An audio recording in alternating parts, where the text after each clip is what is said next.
This is a presentation of Northeast Streaming Sports.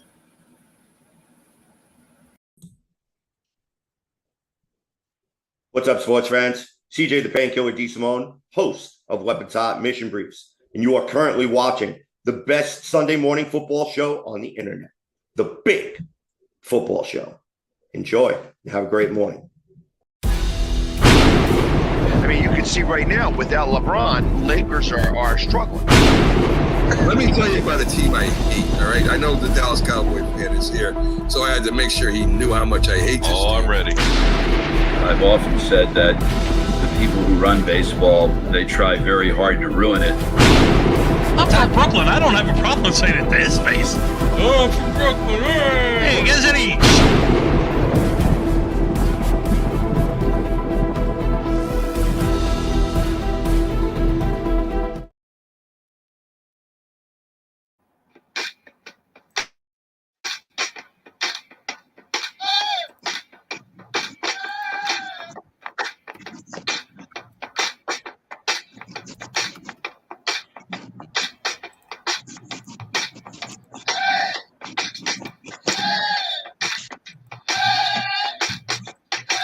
Well, here we are on another Sunday. Good morning, everyone. Welcome to the National Streaming Sports, NFL Big Show, and more. Thank you, CJ, for throwing us a little intro there. Good morning, everyone. And you have our panelists normally here. You have Jay Train up to my right, and Sonia down a little bit in between us in the bottom, and Jack is at a Boxing Hall of Fame dinner presenting awards and all that good stuff. So he won't be in today, but we should have Keith Angle coming in about 5 minutes after we start here. And we're going to see if the Philly sports guy, Pags, will be in from London live, as last night he was at yesterday's game when the Phillies beat the Mets. So, and what's new, the Mets lose all the time. So good morning, everyone out there. And let's see, let's start and see where I'm at here. Yes. And it looks like we are on Fire Stick, too. I didn't get an error, so we should be on Fire Stick on the Sports Huddle channel. So good to all of you out there, too, today, as our audience grows and grows here on National Streaming Sports. So let's get into NFL first. We are the NFL show and more. Sometimes we have big updates. We'll talk about the NHL and Florida going up 1-0. We got a little bit of NBA to get into, but let's start with the NFL. Randy Gregory, he's suing the NFL and the Denver Broncos for all the fines that he got, that he received, that he had to pay because of aggression on the field, I guess it was. And there was also some fines or some money that he had to hand over because he was taking a prescribed medicine. And in this prescribed medicine, there was I think it's THC, I think is the right abbreviation for it, and this is also found in marijuana. And he took this because he has problems with anger and anxiety and all this good stuff. So he's now with the San Francisco 49ers, if I'm not mistaken, and he's now suing the NFL. I'm gonna get you guys' thoughts on that. And the bigger question, as we'll bring Keith Angle from TGI Sports talking, is since marijuana is legal in most states, or at least half the states now, and it seems to be a way to get over pain and anxiety, why doesn't the NFL just say, okay, we're going to let it in? Good morning, Keith. How you doing today? Hi, guys. How are you? And we're gonna talk to Keith because Keith is an expert on THC and the use of it. So let's get his opinion on it. So I have a few viewers. I do have a few viewers that are experts. So yes. Yeah, I bet you too. So Keith, let me start with you since you're our guest. What do you think? I mean, this is a drug used by a lot of people who are in pain, who have anxiety issues, and of course, NFL, very aggressive sport. They're always anxious about losing their jobs or getting fined or getting a penalty. What do you think? Do you think this should be allowed in the NFL? I'm going to say yes. I mean, again, if it's legalized, and I guess if it's legalized in the state that you're playing in anyway, you can't obviously take any substances that are banned in the state that you happen to be playing in. But if it's okay in that state, I don't know how the NFL can really say no, especially if it's even in states where it's not legal. Most of them you can use it for medical purposes. So if it's prescribed by a doctor, then you should probably allow it. All right. What do you think, James? Do you agree with that? Do you think he's got, or do you think, listen, there's enough problem with drugs in the NFL and sports that maybe this is just leave it alone. Just keep it illegal and keep it across the board. What do you think? I think that I'm going to piggyback off what Keith said and said, yes, probably make it legal, but with, strict still have some sort of regulation to monitor how players use, to make sure there's no abuse of it, as with any controlled substance. Look, you have players like Calvin Johnson. I read Kyle Turley, a former All-Pro tackle. A lot of these guys speak on this and saying that it's just, there are many things that they're dealing with. It's more so not of recreation, more so of medicinal benefits that help them relieve a lot of their issues. But this may be a little different with Randy Gregory, given some of the troubled past that's come along with this. So these guys that are speaking on it, they didn't have the same history as Randy Gregory. So it's just, and I want to tread lightly because mental illness is a big thing, in society, and I think it's not something you want to really just take lightly, But again, this kid has had a major troubled history throughout his career, and who knows what's the reasoning for wanting to, and especially when he's on the downside of his career, now suing for money, So it's just weird. So I don't know for sure. But I do think they should regulate.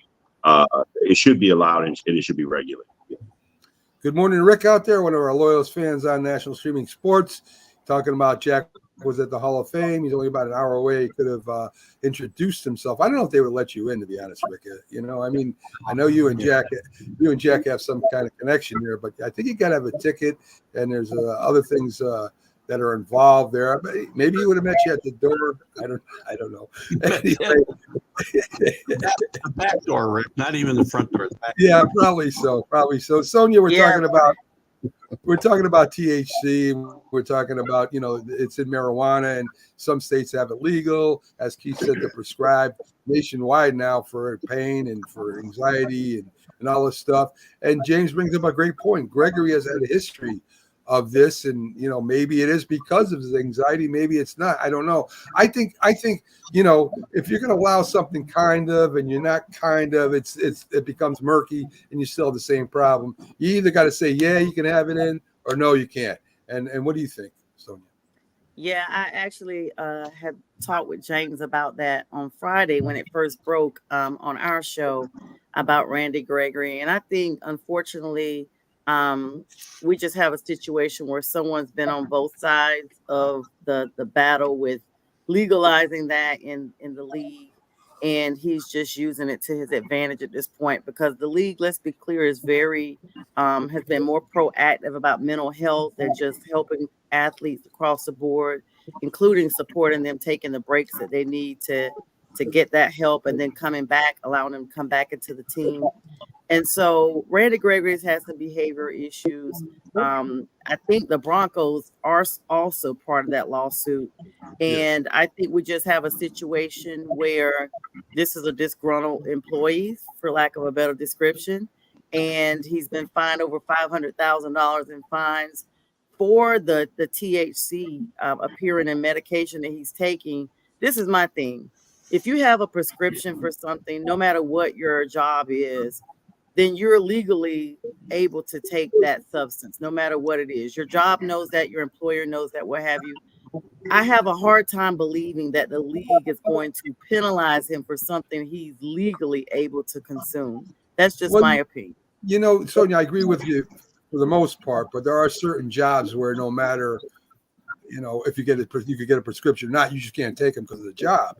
I don't know if the NFL would be one of those jobs or not. If suppose he's taking marijuana, it makes him, or THC makes him a little bit more lax, and he gets hurt.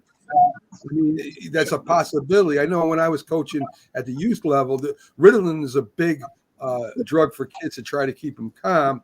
And the player was so calm that he was unproductive. And I told his mom, stop giving him Ritalin before practice. We'll work him so hard he'll be tired when he gets home. Don't worry about it. So she stopped doing that. And his performance, came around and he became aggressive again on a football field. The thing I'm worried about is if you do this and you have people that are not on this drug and some that are, and some guy kind of lays back and he gets hurt. And that's when you get hurt in football, when you stop being aggressive. And that's the only word I have for something like that. So, and I guess it also depends on the state you're in, if whether or not it's legal in the state. You know, football players travel to different states to play. So I guess it would just depend on when they're drug tested.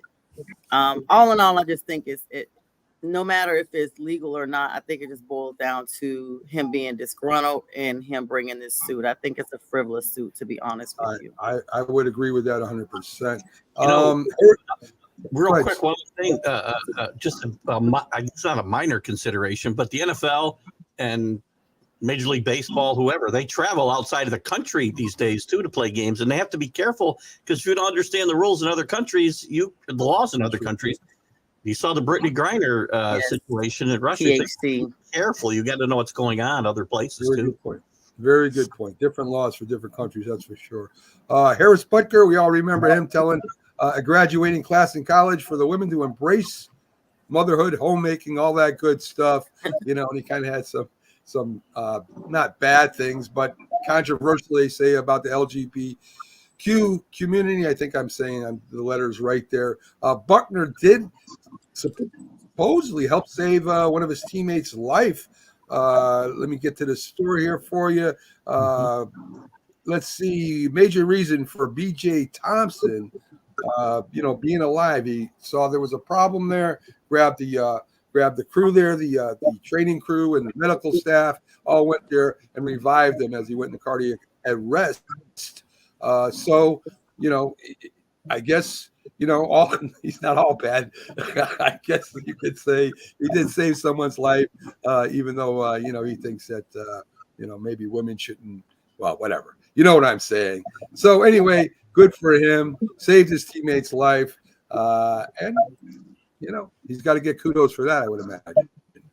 So let's see. Scott Colby. Harrison Butker didn't say anything about women. He gave his views in front of an audience that was very receptive to his views.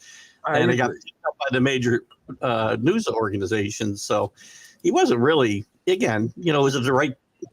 They blow things out of proportion terribly. He's entitled to his views, right? And he's not trying to convert anybody. So I think he's got a bad rap here. Well, let me go to the lady. Let's go to the lady of sports and put it to her this way.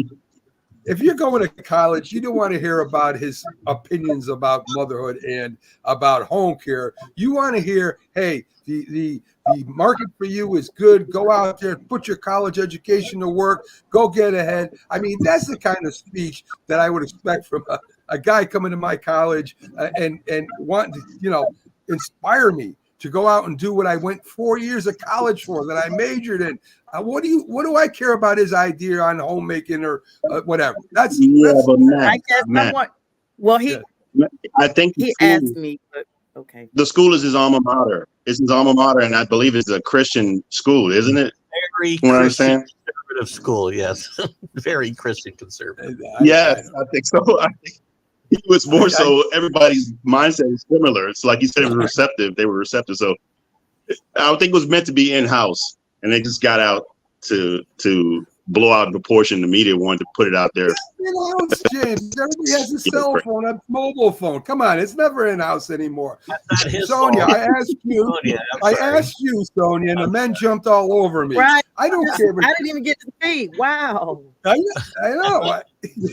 Go ahead, Sonia. What are your thoughts, Sonia? I know, and you're a very religious person. Yes. And you're an old school kind of lady here.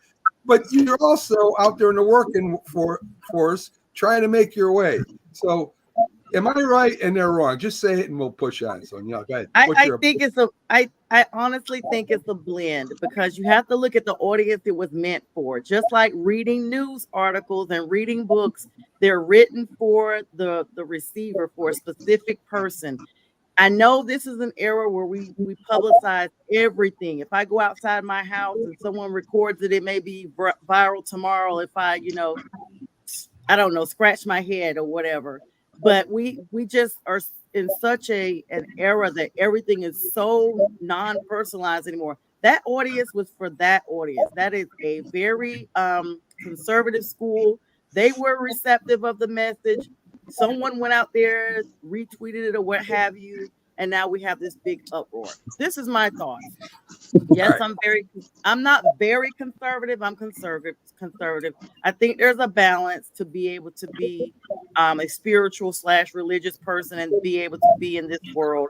And I think that we can be moms and go home and cook and still go to work and work a 9 to 5. I think we see it every day.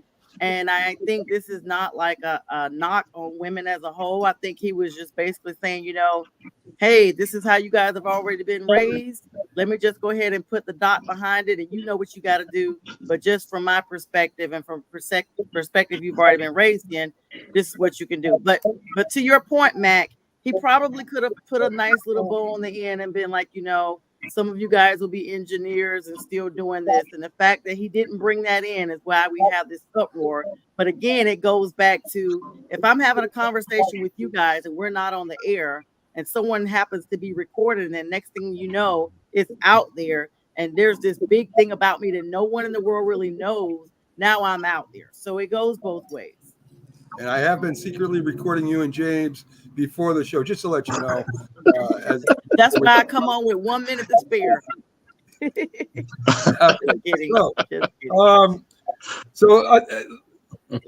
Tight end Kyle Pitts calls himself a super rookie. So he knows he's not a real rookie, but he's a rookie to, the new system and new coach. So, Keith, I guess Tom Brady was a super rookie when he went to Tampa Bay after being in the league for 30 years. So we could say Tom Brady was actually a rookie in his first year at Tampa Bay. I guess he could look at himself any way he wants, but everybody on that team, by that definition, is a super rookie. And as you said, Tom Brady was a super rookie. So again, he's a great player. Just go out and play and whatever. Stop talking, please. Anyway, let's get to some key stuff. The Yankees kind of took it on the chin yesterday. They lost 11-3 at Grand Slam, 2 errors. Judge goes deep twice. He has 23 home runs now for the season, leading the majors. Keith, pitching wasn't there. Torres makes an error, and then of course that's going to get blown up because they lost. If they won, they probably wouldn't even mention it. I would have. Soto, I know you would have. Soto is out. They're going to take their time bringing him back. They're going to make sure that he's healthy. Long season. I'm not worried about it. This is baseball. Goes up and down, up and down.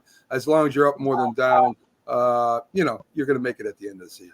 These are the warning signs that I've been warning about even during this hot start. Even with the best record in baseball, they face elite pitching. They don't score runs. 20 runners left on base during these 2 games. Stan, Rizzo, and Torres, 1 for 21. 1 for 21 during these 3 games. You can't, somebody's got to pick Soto up. Judge played well.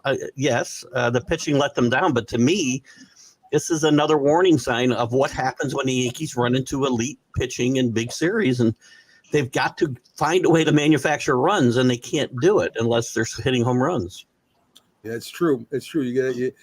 Small ball does play a big part in any team when they are on the you can't hit home runs all the time, as you're saying, Keith. Good morning to Scott. Good morning to Danny. Glad you guys joined us. And of course, the Huddle Sports Network. So Cole should be back. He's got 2 more rehab starts. That's going to be good for him. Do you know who's pitching tonight for the Yankees, Keith? Is it Heel? Today, I don't think it's Heel. Let me take a quick look. I can tell you. New York. Hold on. That's probably tonight, right? Yeah, it is Heel. Yes, sorry. It's Glasnow and Heel. great pitching matchup tonight for sure. It should be. It should be. We'll see if Heel can do what an ace does, kind of stop a little minor losing streak. Of course, Danny Fuller loves the Yankees, as you can tell. Danny's a big Dodger fan, by the way. Yeah, I have a wager that I've already lost on this series. So, I want to talk to you a little bit about the NCAA football be coming up here soon too. Some quarterbacks that were mentioned that Keith that might be, the following year's draft, the highest drafted quarterbacks. See if you got any opinions on these guys. You have Oregon. I'm trying to. I don't got his name. Is it Dylan Gabriel? I don't remember what his name. Dylan Gabriel. He just transferred from Oklahoma. Oklahoma, right? And they shouldn't miss a beat with this guy. This guy seems like he's a very accurate quarterback. He's a lefty, but he's as accurate as Bo Nix maybe would be this year with that type of team. It will be interesting because Bo Nix and Michael Penix both transferred to the Great Northwest and played in the Pac-12 the last couple of years and really, revitalized their college careers. It'll be interesting. Now, Dylan Gabriel had a great year at Oklahoma last year, so it's not like he needs and he got about $2 million to transfer, by the way, to Oregon. We can talk about that. But whether he's a huge – again, he's not a guy I'm sure about on the next level. We'll see. I wasn't sure about Michael Penix, and we'll find out maybe in 5 years. Right. But I think that it might be different, too, playing in the at Oregon this year because they're playing in the Big Ten and not the Pac-12. Right. That part. That's going to be a big adjustment. Big adjustment for a lot of these quarterbacks that are coming in. So, but he's really a great college player. So I expect him to have a pretty big impact at Oregon. And speaking of Washington, Will Rogers, no relations to the old Will Rogers. Will Rogers III is also went to Washington. So again, they moved to get another quarterback to replace Penix Jr. I know all these quarterbacks are over 63% or more. Pretty good as far as accuracy goes, Keith.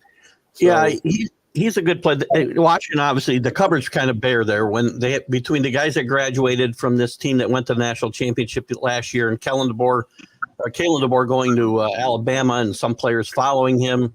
There's 2 starters left on this entire team. So they've got a lot of rebuilding to do. So we'll see how. And Jed Finch, former New England quarterback coach, Jed Finch, who turned Arizona around, did a great job there as a new head coach. And maybe he can get it going. But they're going to have a tough year transitioning from one coach to another and from one league to another. So we'll see what happens there. A few other ones I got, Keith. I got Seth Harrigan going to Memphis, coming with Memphis. Grayson McCall from North Carolina State. Connor Bazelak, Bowling Green. 3 more quarterbacks I have that may make a jump into the NFL the following year. Danny Fuller throws Carson Beck out there. Well, Carson Beck didn't transfer. He's still at Georgia, and I think he is probably the best quarterback coming back, and he's playing on one of the best teams, obviously. Of the 3 you just mentioned, Grayson McCall is a guy that I've watched for a long time from Coastal Carolina to Liberty, and now he's going to North Carolina State. I would watch him to have a big year in the ACC this year, and he's a possibility for the next level. I like this kid a lot. For him coming from Coastal Carolina is going to be a big step for him to get into the bigger platform because we don't always see Coastal Carolina. It's a small school. They don't get the exposure that most schools, get. So we're going to definitely be keeping an eye on him. Sorry, well, Mac. He did play at Liberty last year, but it's a huge step up from Coastal Carolina. Yeah. That's fine. Anytime Carolina has some kind of news, I always want you to jump in there, Sonia. James, what happened to Arch Manning? I mean, everybody talked about Arch Manning going to what school is he going to? He goes to Texas. Should he get out of Texas? He's not going to start in Texas. Here's this guy that, everybody was talking about a couple of years ago, and I can't find him on the sports pages anywhere. I think he should have gone to a school where he's probably going to start.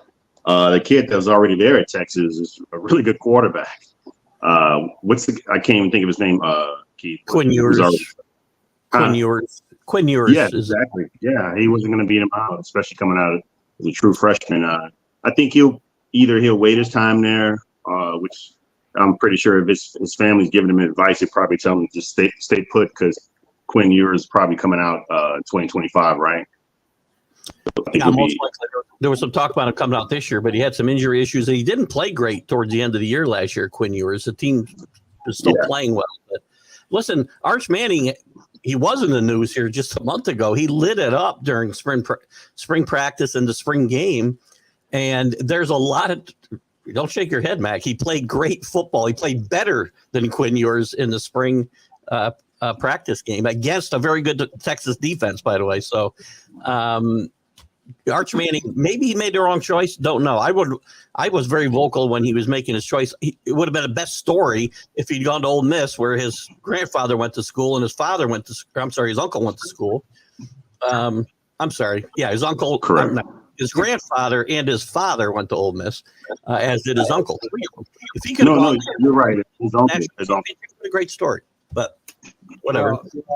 I don't take stock in practice games at all, Keith. I mean, that's a learning thing. It's You don't have to, but the coaches do. I can tell you that. So that's all that really matters here. Yeah, they use the practice games to teach the kids to make the execution better. They're not counting scores as much as regular season game. Totally different animal. You know that. I mean, he also redshirted last year, by the way, so he hasn't lost any eligibility. So he's still got 4 years of eligibility left. So it's. Listen, you're pretty liberal these days. I expected him to come in his freshman year, light it up. I mean, this is what this guy was supposed to do, from what everybody was saying. Anyway, that's what everybody was talking about. Arch Manning. Nobody expected him to start. Once he chose Texas, he wasn't going to start. Right. So anyway, he should have went to Tennessee. That's where he should have went. Anyway, I don't argue that. A little college basketball, four-star basketball player, son of Carmelo Anthony, is eligible to come up, and he's going to be choosing what school he goes to. He's got Auburn, Ohio State, Indiana, a four-star prospect. Of course, Carmelo Anthony played for the coach of Indiana, Mike Woodson. Who that would probably mean that I would think his son ends up at Indiana. Maybe not, but I would think that's what Carmelo would probably be talking about going to, playing for Mike Woodson. So it's interesting. Syracuse isn't on his list. His alma mater. That tells you how far Syracuse basketball has fallen since they moved to the ACC. I would agree with that. Go ahead, Sonia. Yeah, he's ranked like in the top. They always take about 78. He's ranked like number 60 as a prospect for the class of 2025. Cayenne. That's how they pronounce his name. Cayenne. Right. So yeah. So there you go. So another son of a great player, or a great shooter anyway, one of the greatest shooters you could say in the history of the NBA, coming up and maybe be an NBA star also. We'll see what happens. Maybe you'll be seeing Bronny versus Cayenne, playing against each other one day. That'll be interesting. Well, Cayenne's 17 right now, so we got a little bit of time. Yeah, I mean, 4 or 5, 3 years maybe. Who knows? I mean, it comes out early, right? So interesting. A bizarre story. Get this in before Keith leaves. Let me get to it here. It's about I want to say it right. Xavier Howard. He sent a sexually explicit, a sexual thing to an underage boy. I guess he was dating his mom, or one of the women he was dating. He was dating 2 women at once, evidently. One of his ex-girlfriends stopped dating him, so he was posting online videos of him and the other women on Instagram at his site. Then the ex-girlfriend reached out to him, asked why, he was doing this. He said because he was mad that she stopped dating him.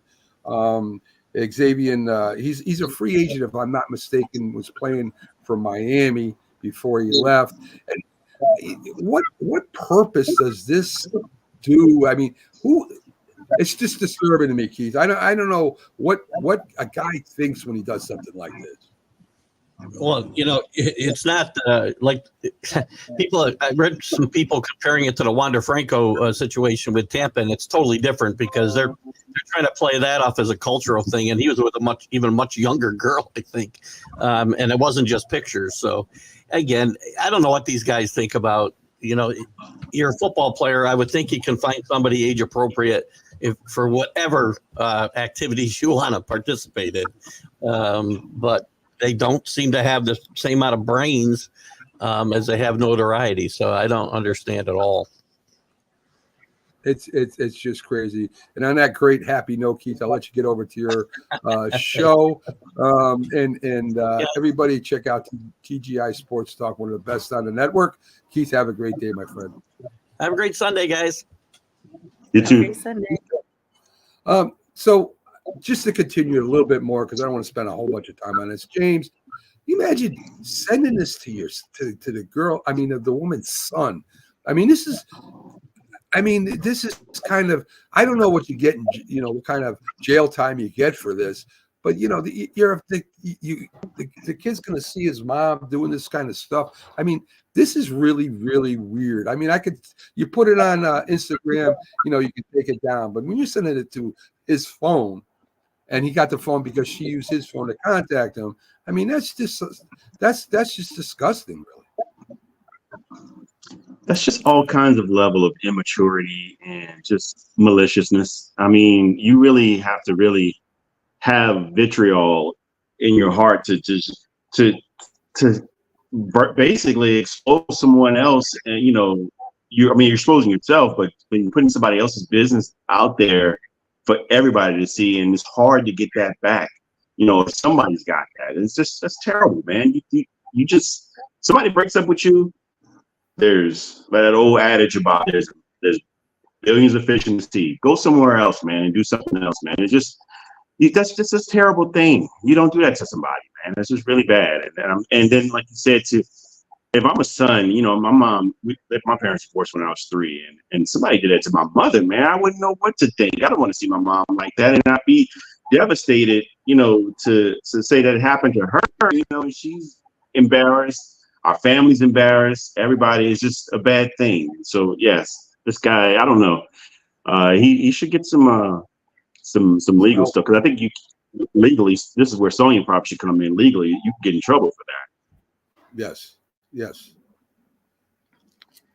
Yeah, we're living in an age, they always say social media is a gift and a curse. Technology is a gift and a curse. Like literally anything you use too much of or in the wrong way can be, detrimental, including, oxygen and water, the bare things that we need to survive. There is a criminal standpoint from that. Basically, you have now defamation of character. The list goes on.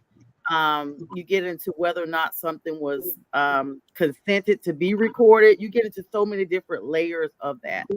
I personally remember, I don't remember how many years ago, but it was someone that I knew that was in a pageant, had won a pageant on a very high level, and ended up competing nationally. And because of someone she dated in college, and this was, when social media was just coming out, that far back, but he had taken photos of her and proceeded to have these photos all this time. And then once, what was it, MySpace came out. Yeah. Back then it wasn't Facebook, it was MySpace. He took pictures of the pictures and put them out there. And of course, the pageant officials found out about it, and she was banned from participating in the pageant. And let's mind you, this had been right at like 15 years prior. And so there was like a whole lot of protest in where I grew up, like in support of her. Like I remember seeing signs, supporting her for participating because of this. But she, I think she finally beat it and was able to participate. But just imagine, it's someone she had broken up with years earlier. And I was shocked. I knew him as well. I was shocked. And so now this continues on. The more exposure. Now we got TikTok. Now we got Snapchat with vanishing messages. it's going to be easier for people to expose people, but without the legal ramifications. Because like Snapchat, you send it and it disappears after 24 hours. So if the person doesn't know it and it's already out there, now it's out there, but they have no proof of being able to prove it, because it's very difficult to get subpoenas for Snapchat messages for criminal matters. And not to mention his own career, right? He's a free agent. This happens. I mean, what team's gonna hire you now? You pretty much might have ended your career as a football player. Not a smart guy. There's this thing I want to do every week here, and I want to go back a little bit into the past. We're going to start with the AFC East, and we're going to see if you guys could guess. You're going to know some of the quarterbacks, but the greatest three quarterbacks of each team in the history of each team in the AFC. You're going to have some surprises here, I guarantee you. So let's go ahead, and we're going to start with the Buffalo Bills. First two should be pretty easy for you. I guess you would all agree that Jim Kelly, going to 4 Super Bowls, would be number one in Bills history, right? It gets a little murky here because there were a lot of different quarterbacks from the Bills over a time, over certain time frames. You even had Doug Flutie there, who took them to a championship. You had the backup quarterback for the Jets right now, played for the Giants last year. He's played on a lot of different teams. Man, I got a brain freeze right now. But he's in there. Tyrod Taylor, former Giants, he started at the end of the year. He was playing for the Buffalo Bills. Drew Bledsoe played for a short time. So, I mean, but who do you think would be the second greatest Bills quarterback of all time? For the Bills? For the Bills. That's a great question. I mean, Drew Bledsoe played for them for a few seasons, but I wouldn't categorize him as, second best quarterback there. Maybe at this time, Josh Allen. There you go. It's not that hard. Josh Allen. Josh Allen, of course, won a couple playoffs, been MVP. He was the second rated best quarterback of all time. So I'm not even going to ask you who number 3 is, because he was a quarterback back in the 60s for the Bills, went to 2 AFL championships before there was Super Bowl. Jack Kemp was the third greatest Buffalo Bill quarterback. So that's the Buffalo Bills. So some of it's going to be easy, some not. So let's go to Jack's favorite team here, the New York Jets. And it's kind of sad who the top 3 is. The number one is. Yes. All right. Yes, we do. And he had through as many interceptions, maybe more interceptions than he did touchdowns. His total yards for his career is not that impressive, but of course, played probably the most important Super Bowl game of all time and did lead the team to victory. So I guess we both will know that all 3 of us would know it is Broadway Joe, Willie Namath. So he's number one. Mink Fur Joe. And stockings. And he did do stockings at advertisement. Playboy, had a lot of fun. But again, the Jets ended up winning the Super Bowl, beating the Colts.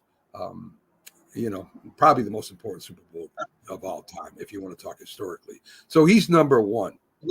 So, and isn't it sad the number 1 quarterback's back from 1968? That kind of blows my mind. I mean, you're talking 5 decades ago. I mean, that's kind of crazy.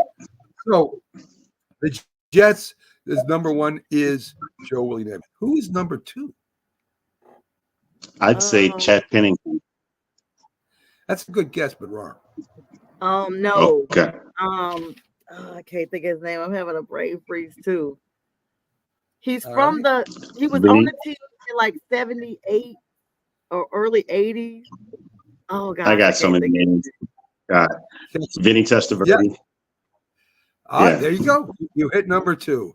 Vinny Testaverde, of course, started with Tampa Bay Buccaneers, went to the Jets, went to the championship, won multiple playoff games when Bill Parcells was coach there, lost to the Denver Broncos in the championship, when Denver that year went on to win the Super Bowl. It's a pretty good game too. So Vinny Testaverde, believe it or not, is number 2 all-time ranked as the Jets quarterback. Number 3, James already said, was Chad Pennington, which is correct. Mark Sanchez is on there. Richard Todd is on there. Yeah. But they're further down the list. But yeah, Chad Pennington, injuries kind of hurt his career. Very accurate quarterback, for the Jets. Anyway. He was. So, Joe Namath, Vinny Testaverde, and Chad Pennington.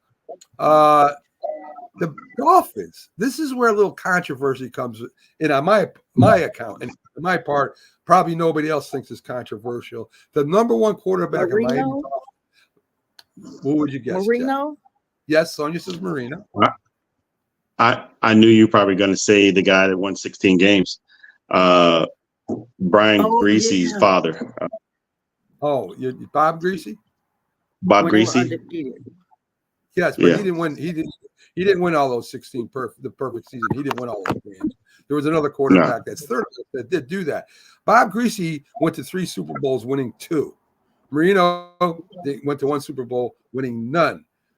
So Marino, I mean, as far as passing statistics go, yardage, touchdowns, broke a lot of records, broke all Fran Tarkenton's records, was there for a long time. Marino was with all these records. Bob Greasy had an unbelievable running game with Zonka Kick and Mercury Morris. Very good defense. They had a better team than the 80s Dolphins. But I mean, who would be your pick? Do you want the guy that wins the Super Bowls or leads the team to win the Super Bowls because he had to make plays also? Or do you want a guy with a lot of stats? Would you rank one? And that's why I say it's a little controversial there. So, because Greasy got like I would have picked Bob. Yeah. Yeah, Greasy got like I think MVP like 5 or 6 times, right? And he was on that undefeated team. Yes. The third quarterback was a second stringer, probably the best second stringer in the history of professional football, Earl Morrall. Earl Morrall's the one that put together that perfect season. Greasy came in the playoffs. So but Earl Morrall actually was the quarterback for most of that perfect season. Earl Morrall was the backup quarterback for the Giants. He was a backup quarterback for the Colts. He was a backup quarterback for the Dolphins. He comes in at 3. And, if you think about it, how many good quarterbacks other than Marino and, Bob Greasy have the Dolphins ever had? They missed out on Drew Brees. Right. They're trying with Tua. They're trying with Tua Tagovailoa right now. So right. We'll see. Believe it or not, You're right. You're right. I think Tua, believe it or not, is number 4, and he's only been playing for 2 years. That's how he's pretty cool. Yeah, he's definitely pretty good. So we get to the New England Patriots. Number one's a big surprise, right? Number 1 is a big surprise. If you guess Fitzpatrick Brady. So Tom Brady, of course, is number 1 in New England. There's no doubt about that. Maybe number 1 of all time, maybe not, but he is the most accomplished quarterback of all time. There's no argument in that. So Tom Brady is number 1. Who do you think is number 2 for the New England Patriots? The guy he supplanted. I mean, he took over I think Drew Bledsoe is number 2. James is hot today. He gave Drew Bledsoe. Yes, the one he went to the Super Bowl. Again, Bill Parcells everywhere. Green Bay beat him. Drew Bledsoe was Rookie of the Year. He was on All-Pro, cannon arm, typical pocket quarterback. Ended up going to play for the Cowboys following Parcells there. I think James mentioned another team he was with but Buffalo. Yes, and Tom Brady got hurt. He went and helped win the championship for the Patriots that year. They went to the Super Bowl and won. Brady replaced him in the Super Bowl, and they won. So Tom Brady, Drew Bledsoe, number 3 quarterback in Patriots history. There are a few, but he's probably the most. Besides Tom Brady, the fans love this quarterback for the Patriots. Maybe that gives you a little bit of head. Oh, I know who you're talking about. I can't remember who it is. Oh, yeah. Doug Flutie. No. Did he play But for that's them? good. Yes, he did. No, it's not Doug him. Flutie. Yeah. Doug Flutie. Let me tell Yeah. you, Doug Flutie really never got a chance in the NFL. I mean, this guy was Because of very his height. talented, small, but compared to some NFL quarterbacks today and before him, small. But he was an unbelievable passer. He was an unbelievable athlete. Even made a drop kick, the first drop kick in about 50 years in the Patriots win. I think it was a playoff or championship game. Actually, he drop kicked it in for a field goal or after play. But this, if Keith was out, he'd know him right away. Steve Grogan. There you go, Sonia. Steve Grogan. All He right. was there for about 15, a while, like in the Yes. 70s through the 90s or something like that. Yes, 1990. You are correct. Steve Grogan, a fan favorite, fearless quarterback, run, throw, tough as nails, was part of the Patriots as they were building, towards the future. So Steve Grogan, number 3 all time. So, this is what we'll do. Another division next week. We'll stay in the AFC and then we'll move to NFC. And, maybe we'll learn something as we talk about the NFL. And I love history. So, Love it. So anyway. Yeah, it was great. So let's go to the MLB. Let's do that. Chicago White Sox manager on the hot seat for being honest with his team. As we know, the Chicago White Sox are the worst team in baseball right now. They're absolutely terrible. Injuries. They can't get anything together. The manager comes out. He says, "Hey, listen, we were flat that game." He probably could have said that a lot more times, but he says that, and the players get heated. Why are you putting that out there? Why are you talking about that in public? A lot of coaches do this. A lot of managers do this. He's honest. They played flat. They lost. What's wrong with that, Sonia? I mean, if they're honest, sometimes you have to be brutally honest for people to get the point of what needs to happen. I know that Brayan Bello talked about how it was frustrating for him, even with the Red Sox when they faced the White Sox, and to know that the White Sox are so bad right now. But then you got other teams speaking about how frustrated they are in playing them.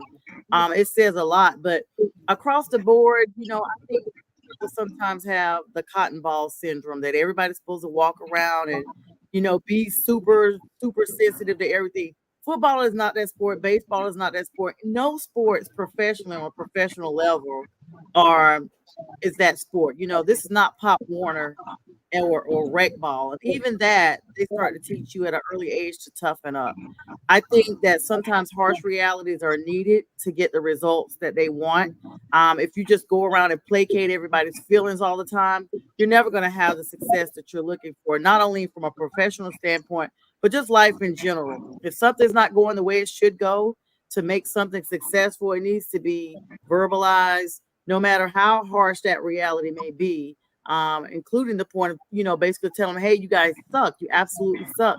You have to do better because their jobs are on the line. So they have to be very brutal and very honest with these grown people, Yeah, listen, I agree. I was brutally honest with my high school football team. What do you think, James? I mean, listen, I guess you could say you should keep it in-house. A lot of people prefer that, if you're going to say something derogatory or whatever, keep it in-house. To me, this was a statement, maybe because he's a little scared of losing his job. I don't know. Maybe that had something to do with it too. But, listen, as Sonia says, you're grown men. You're playing bad. I'm just letting everybody know that is wondering what's going on here. You guys are terrible. I mean, when we're 17-48, are we supposed to sit around and sing Kumbaya? I mean, Yeah. I gotta say something because my job is on the line. Some of you guys are probably going to get traded. Some of you probably going to go down to the minors. It's a lot of stuff that's probably going to happen if we don't try to right the ship. You got to do something to try to motivate them. But I think the reality needs to be told to people, like, if we're not doing our roles. And then at the same time, I don't know if he said anything about his own self. Am I not motivating my guys? I'm the captain of the ship. I mean, I got to go down with the ship. And so I got to say, at least say that I'm not doing my job. If we're at 17-48, I'm not doing my job. I'm not motivating my guys. but at least I got to say, did he say we're flat or he said the players are flat?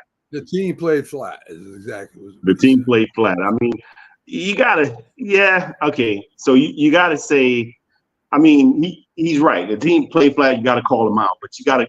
There's some element. There's a reason for management too.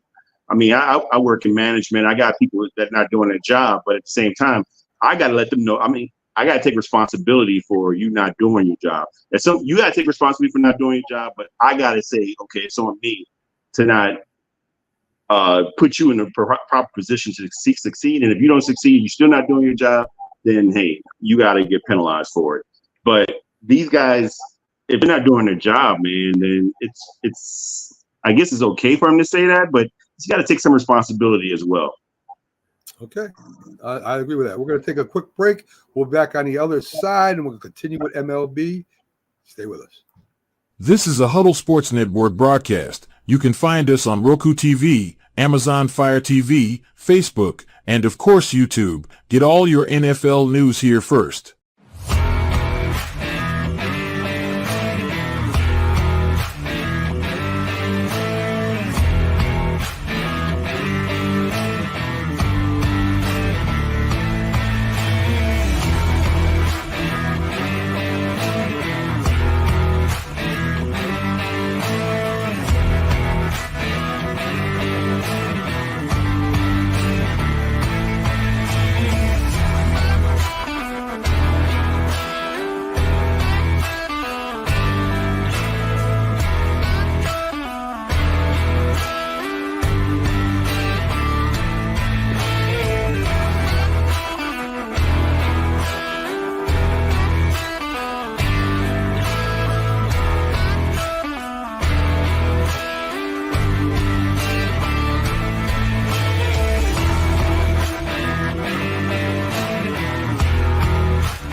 Hello, this Dr. is Paul Pause. Semendinger, award-winning author and the host of the Dr. Sem Yankee Show and the Start Spreading the News podcast.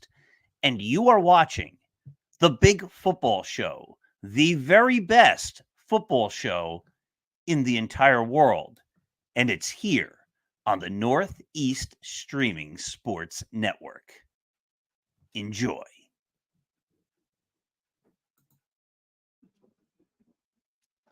Love it.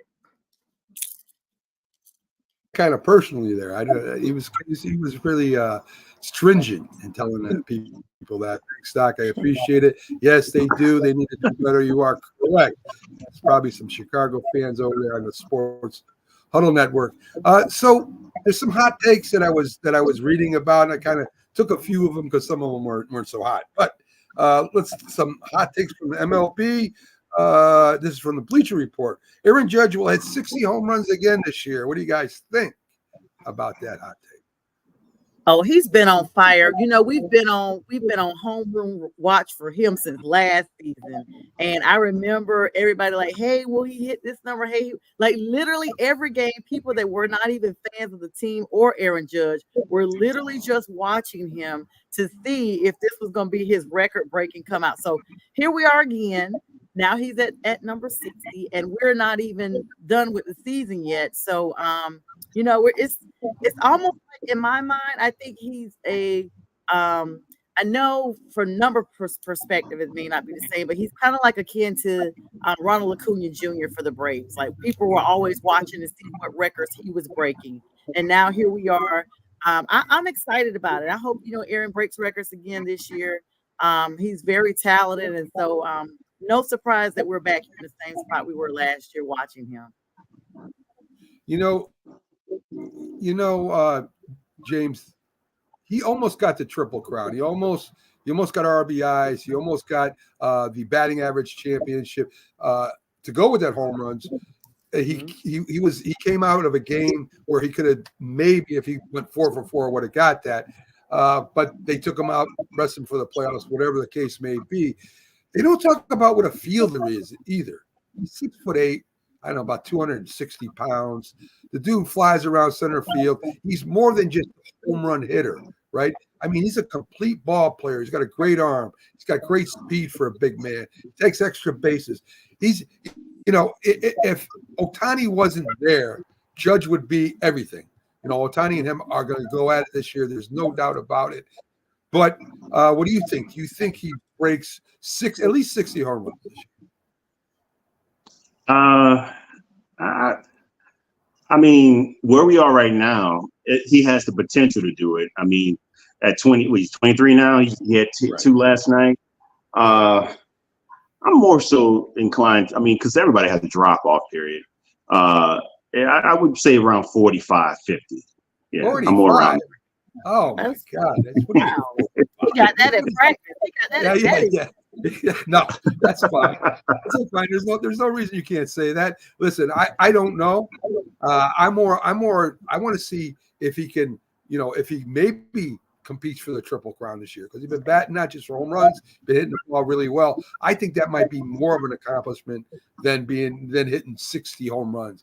Now, if he hits 63, now we're saying if he breaks his old record, now maybe that's something to talk about. But if he just hits 58, 60 home runs, whatever, I'd love to see him get the Triple Crown. That's something that hardly anybody gets. Go ahead, Sonia. But Mac, James does have a point. I mean, we see athletes across the board that have these breakout seasons, and it's all about sustainability. Like, is this their norm, or is this just their, for lack of a better description, lucky year? Like, this year was the year that everything came together and it worked for them. But is this who they are as a player, that every year they're this talented that they set the bar higher? Like, this year is 50, next year is 60. If you see a trajectory where every year is more, then that's that player. But if you see where it ebbs and flows, like, okay, this year is 50, next year is 35, okay, then that's a typical sustainability issue where, this is not specifically this player. It's just one of the seasons that everything came together the right way for them. The teams they were playing, the pitcher for the other team, all of that factors into how well this person is going to hit. Even the pitcher from the other team, let's be clear, because we see it all the time.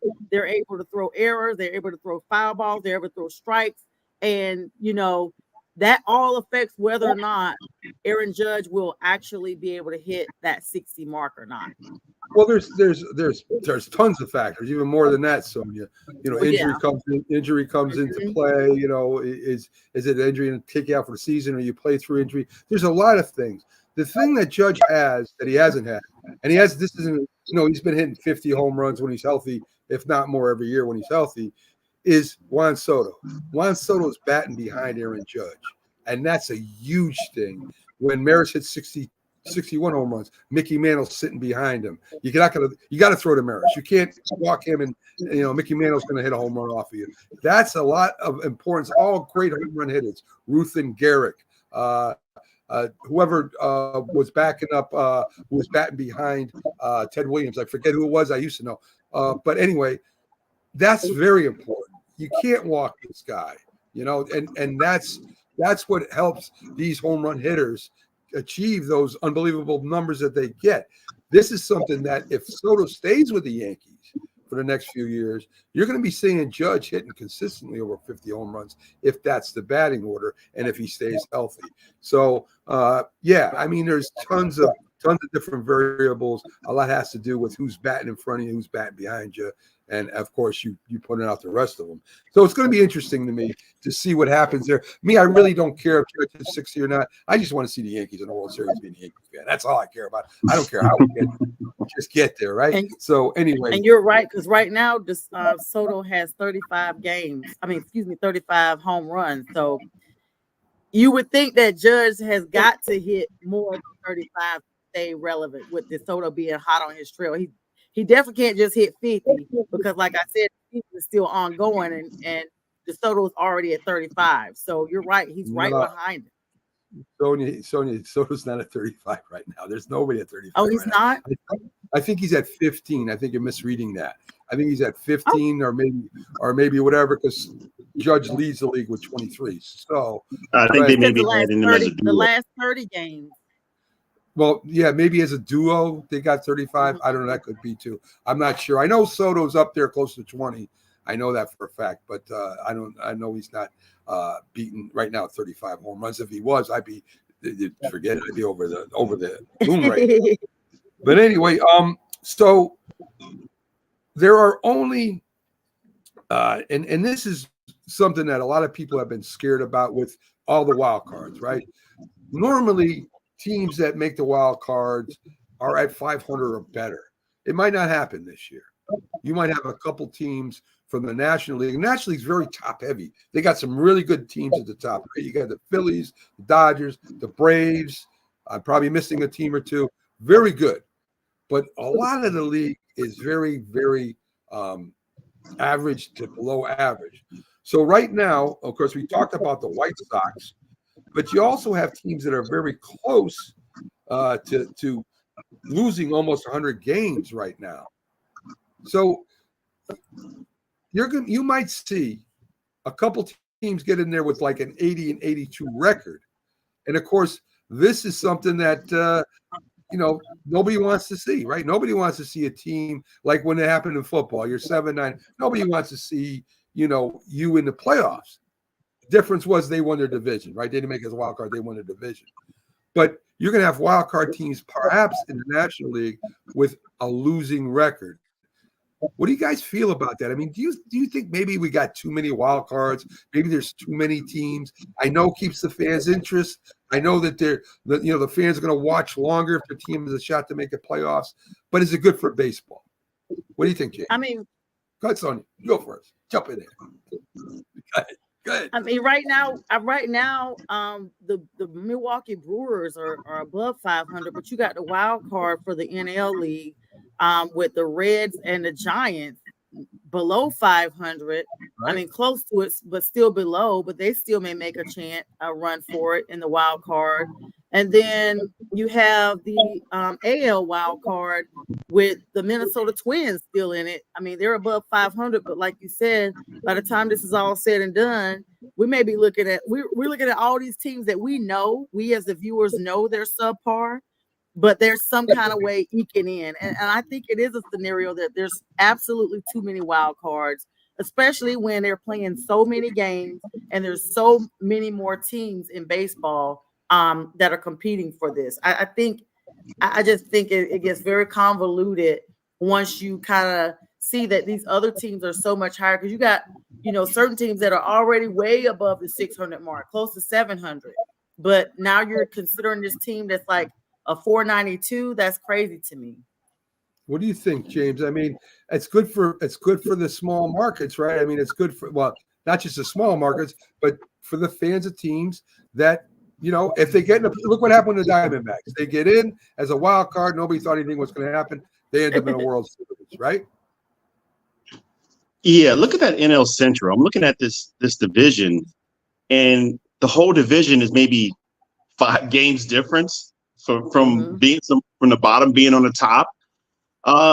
Who's to say that there's not a talented team in that bunch? But I mean, on all the teams actually, and they just cannibalize each other, canceling each other out, because everybody's just almost evenly matched. And some good team comes out of it. But like you said, a small market team, some team hits the right time to get their stride and they start winning towards the end and towards the playoffs. They get into the wild card. You could say the same thing about football. I mean, look back all the way back at the Oakland Raiders with when they played Washington. They played Washington and won the Super Bowl. It just happens. Everybody, and they were 9-7, I believe. They were 9-7, a 9-17. If you have a team in baseball like that, why not have that run? Everybody likes an underdog. I mean, a lot of people don't. Some people don't like underdogs, but I love an underdog. Someone just comes right off the bat and takes on Goliath and wins. Man, it makes for great stories. I think, and it also brings about television. It brings about ratings to have a team that looks like they were on a downturn, and then all of a sudden just makes a great turn and just starts winning. I mean, why not? Yeah, listen, it's got its pros and cons. You do want to see, more teams, I guess, for the MLB to make more money, for them to prosper even more. Maybe, you know, it goes down to the minors, but whatever. The case in point is there is something to be said about winning the regular season, right? I mean, you if you don't win the regular season and you win the playoff games, why even have a regular season, right? Why not just start off with the playoffs and play a round robin? I mean, that's the problem that a lot of people have with the way the playoffs are running right now, that, you know, this team doesn't deserve to be in the playoffs. I don't care how tough your division is. You got to win your division. You know, that's how you get in the playoffs. So yeah, but I mean, what about with injuries? People lose their players. You might not have all your pitching at the right time. Everybody starts coming in at the right time. It's just, you know, everything starts coming together. And then, but James, that's all sports, right? I mean, it can happen anytime. It can happen in the playoffs too, right? I mean, you can get 3 people injured in the playoffs too. That's just part of the game. All I'm saying is that you have the old timers, the old schoolers that are saying, hey, you didn't win your division. You don't even have a winning record. You're not second. I mean, there's some teams that have a wild card second place, have better records than all the teams in the rest of the divisions in that conference, right? And they're a good team. You know they belong there. But then you get a team that's, you know, 80 and 82. I mean, you know, why? I mean, you made the point exactly for us. I mean, I know how I personally feel about NFL and the NFC South, which was horrible, and how Tampa Bay eked into the playoffs just because they happened to win a division that was all competing in a toilet bowl, for lack of a better description. And then, yes, they got lucky, and I will say lucky, and knocked off the Eagles, but it's only because the Eagles had been on a crash and burn since like week 11 themselves, and so they barely got in. And I remember when the Panthers got in at 7-8-1. Like, do you really want to see a team that has been lackluster the entire season and they're only in the playoffs because nobody else is better in that specific division? I mean, to me, it's not the same as watching a team that has performed at top caliber the entire season, or at least been competitive enough to hang in there with an average record like everybody else, than to come from way below and now, oh, we're in the wild card. To me, it does kind of sting, Mac. You're honest about that.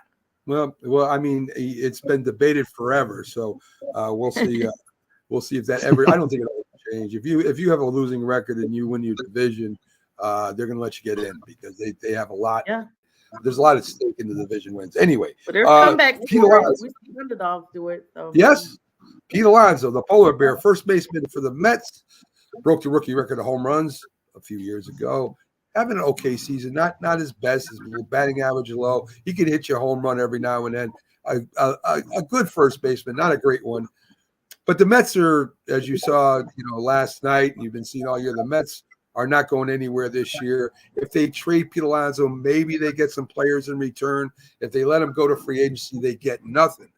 There are a few teams in the American League. Now, the National League, they're all set at first baseman. The playoff contending teams in the National League all have first baseman, but not in the American League. So there's 3 teams that could benefit from getting Pete Alonso, that power that might propel them into the championship. Who knows? So you got Cleveland, Seattle, and Minnesota all are hurting at first base. So the Mets, make the trade, for God's sakes. Get something in return. Don't let them go to free agency. Walk away. That's ridiculous. It happens too much. I don't know why it happens, but GMs, as Keith said, why not get some resources for him? He's a good player, and he can get you some minor leaguers, maybe a major leaguer. What do you think, guys? I mean, this would be the time before it gets worse. If for lack of a better description, they need to try to get somebody in there now. I really have no complete resolution for the Mets, but I would think now would be the time they got to get someone in there before it gets worse. Because at some point it's going to be like, who wants to even go play with this team if they're that bad? I mean, I guess being drafted, you really don't have any control. I mean, does a player even control if they're drafted, whether or not they accept it? Well, I mean, it's all about. Go ahead, James. Sorry, it's all about what these teams that Mac that you mentioned, what type of how aggressive they are, you know, at going after a guy. I mean, ultimately, I think if these teams need them, then they're probably going to be the ones that are pursuing versus the Mets actually offering. Because if you really need them, you're going to be aggressive. I would agree with that. I think, you know, if you want to make a run, a lot of times at the end of the year, well, no matter what sport is, you pick up a free agent that can put you, you know, in a better position than you are at the current. I mean, you're talking Seattle, who has a okay offense.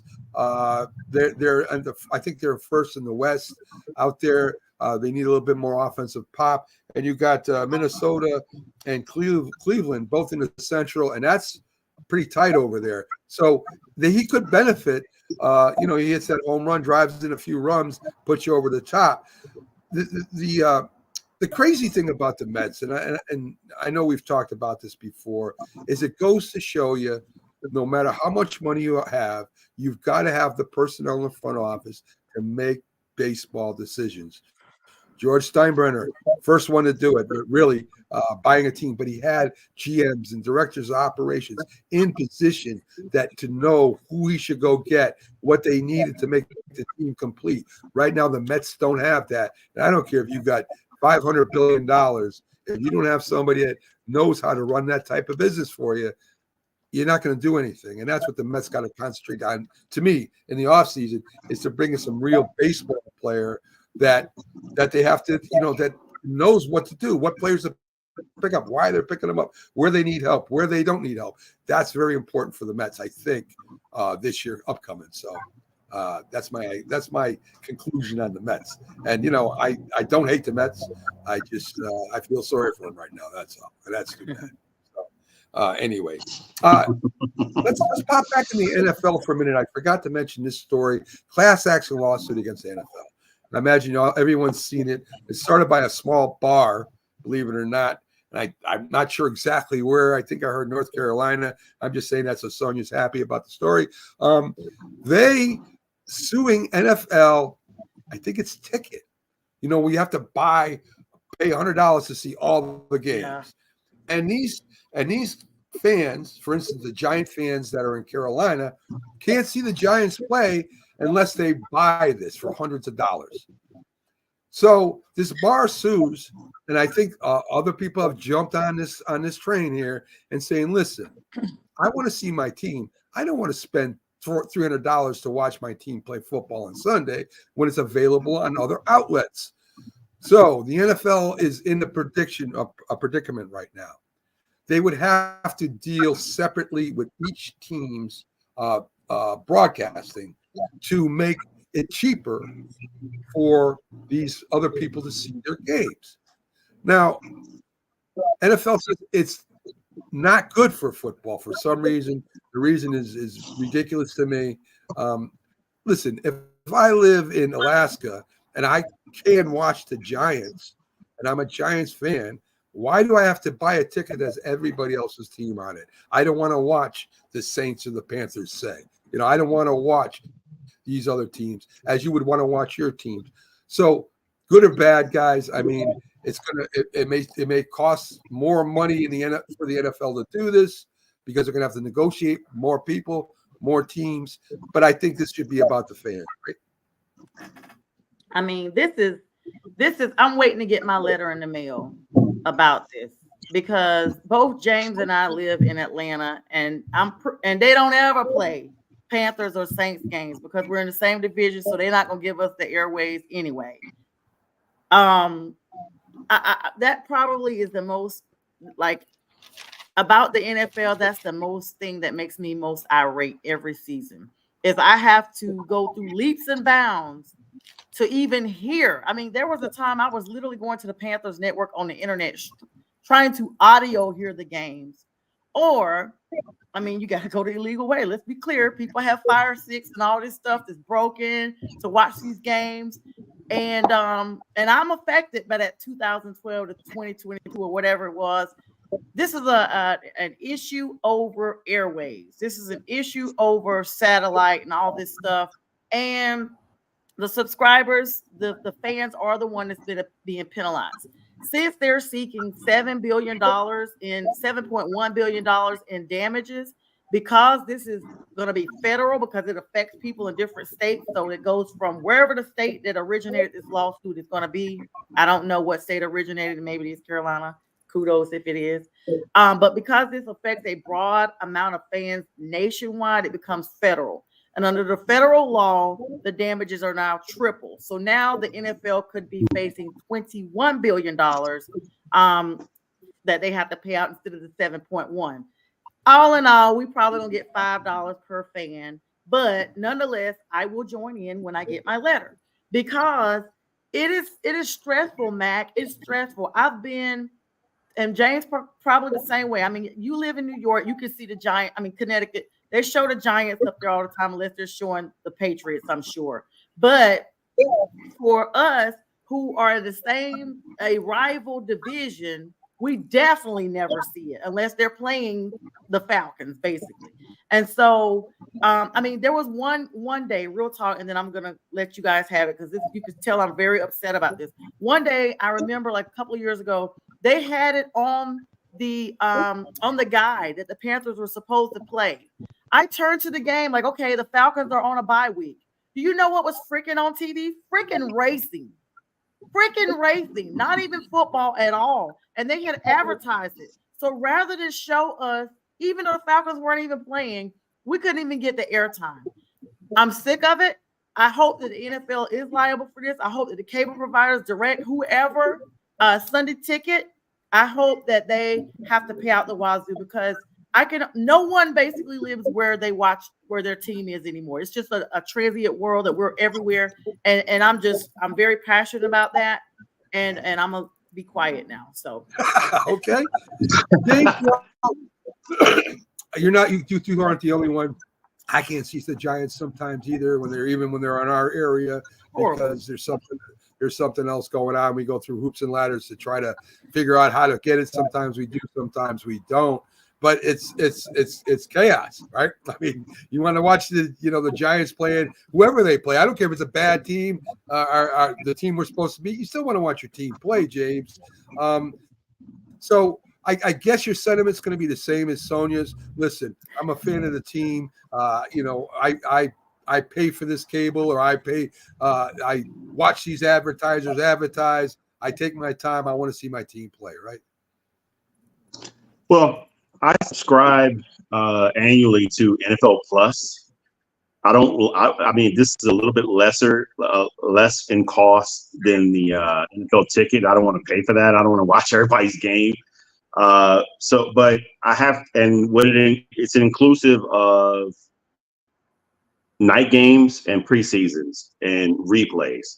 So if they don't show the game, if I can't catch the Saints playing on Sunday or Monday night, well, it will show the Monday night game, or it'll show a Thursday night game. But if I can't see these games on Sunday, I have to keep my ears closed and watch a replay of it. So I don't want to hear. And I had NFL Plus. I'm sorry, James. I got to tell you, I tried that route, but by the time you work and you go out in the public, everybody knows if you freaking lost or won. It's over with. So I was paying $14.99 for NFL Plus, and I refused to watch a replay of the game when the whole world knows we lost already. But I'm out there with my fingers crossed at work, and then my coworker comes up to me, girl, I'm sorry y'all lost again. What? Yeah, no. Yeah, and so yes, there's something that needs to be done to where I'm thinking I'm not in the corporate world, so I don't understand how it works financially. What benefit it would be. Obviously, it has to benefit the NFL first and foremost before it benefits the fans, because ultimately it still is a business. But I would love to have just an access to just my team to where I can pay for that and watch it whenever I want to. That'd be great. Because I don't live in New Orleans, nor where I know how you can do it. I know how you can do it and pay for it. We'll talk offline, but it's not going to be something we talk about. Guys, first of all, good morning to Commander Nash. Long time no here. Glad you're joining us, Commander Nash. Hopefully when the NFL season starts, we'll get you back in here as a guest. Commander Nash does great work in the community. Big Washington Commanders fan. Of course, he thinks he's going to be better than the Giants this year, and he does this we do this every year. We just have the commander's number. I don't know what it is. Anyway, good morning, Jay. Glad to have you on. Always love having Jay participating, especially as a guest during the NFL season. You know, they supposedly had this remedy before the NFL took over, right? Each team pretty much did have their own network, right? I mean, you had Yankees, yes. You had the Mets network. I think it's SNY New York, Sports New York, or whatever it is. The Giants would have their own channel. I mean, but the NFL took it over, and because the teams are making money off each other, right? They give the money spread around. It's easier for them to do these things and the owners to agree with. I'll give you a quick trivia question. Question. Who was the first team in the NFL to have their own network? The Patriots. Dallas Cowboys. Wrong. Believe it or not, the Los Angeles Rams back in the 1950s are the yeah. Wow. Yes. The owner, part owner of the Rams back then was Bob Hope. Their public relations director was Pete Rozelle. Went on to become commissioner of the NFL. Bob Hope, the comedian? Yeah, he was part owner. Oh, wow. I remember the Bob Hope show. Hollywood kind of embraced the Rams, and the Rams had a real good team during the 50s. Believe it or not, they won a couple championships then with I think it was Sid Gilman. The Flying Dutchman was a quarterback. Crazy Leg Hirsch. Jack played back then. Crazy Leg Hirsch. He was their wide receiver. So, I mean, they had a real good team back then. And believe it or not, they're the first team with a TV contract. Unbelievable, right? Who'd have thunk it? So anyway, that's how they used to do it. Now, even in baseball, you got MLB Network taking over a lot of games. Even though you got yes, you can't watch your team as far as a Yankee go. And I imagine every other team goes through this. So and they're going to keep resourcing out. Peacock, they're going to go to other streaming channels. This is going to happen. And it's good to see maybe a lawsuit like this makes them think a little bit, but maybe it keeps them in check a little bit. Go ahead, Sonia. Yeah, I just want to say one more thing about that because you brought up Peacock. I saw a game advertised for the True Crime Network last season, y'all. True Crime Network, okay, has nothing to do with crimes whatsoever. That lets you know that everybody's trying to get in on this streaming. If you pay for your cable service and they don't air it, you got to pay for a whole nother app. And I'm literally going through my apps right now. You guys, I have DirecTV, but I have 6 other apps, Mac and James, just to get football games that I want because the Panthers were so bad. I wanted to see other teams. And then before I knew it, I'm paying more in apps than I am for my cable. So why have the cable anymore? And so, like you said, True Crime Network, really? That's crazy. This is what I did before. Again, the producer is all over, and sometimes she gets I don't know how she gets the game. I might even disclose that, but she gets it for me. The point I would just not watch it, and it's just I'm not paying $100 for anything when it comes to that. When I can get it for free and watch it on the local station. If I can't get it, I can't get it. I'll see the highlights on another game. I'll find out the score during halftime of the second game. I mean, you're going to find out the score in that anyway. I don't have to watch every single play of the game. I want to, but I don't have to. So, I'm one of those guys that just say, I don't care. So we're gonna at least try and stretch this show. Not a lot of sports. I mean, we're gonna talk a little NBA, what we expect. Talk a little NHL. Pags comes in from London, and then we'll wrap up with boxing. I don't know if we'll be able to stretch it out or not, but stick with us. We're gonna do our best. We're professionals at this. We get paid a lot of money to do the show, folks. Just to let you know. Anyway, let's get to the NBA. Last game, the story of the game, of course, was Porzingis coming off the bench, not only shooting well defensively, 3 blocks, and more importantly, James changed the player's path to the hoop. Right? I mean, he was in there and probably created more non-shots than he did anything else. Good idea, bring him in the bench to see how good he was. Didn't look like he had a lot of rust, that's for sure. What do they do, James? Do they keep Porzingis on the bench and continues? It's winning, or do they start him now? You keep him on the bench.